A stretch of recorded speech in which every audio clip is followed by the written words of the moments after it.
Viral di media sosial, seorang anak yang sempat dikabarkan menghilang di sebuah tegalan di Pejeng Kangin Gianyar, Bali akhirnya ditemukan. Bocah bernama Aditya yang berusia 6 tahun itu ditemukan selamat oleh warga setempat setelah dilakukan pencarian intensif. Kejadian bermula ketika bocah laki-laki itu diajak ke tegalan untuk sembahyang oleh sang nenek bernama Wayan Rinun. Saat akan pulang, sang nenek menyadari bahwa sang cucu yang berjalan di belakangnya sudah tidak ada.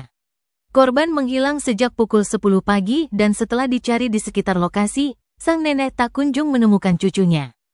Sang nenek pun akhirnya melaporkan kejadian tersebut ke Banjar. Terlihat dalam video yang dibagikan oleh akun TikTok Hupit, sejumlah warga membantu proses pencarian bocah malang tersebut. Hingga akhirnya di hari yang sama pada pukul 17 WITA, bocah tersebut ditemukan dalam kondisi selamat. Aditya berhasil ditemukan oleh salah seorang warga di tebing curam tersangkut di ranting pohon.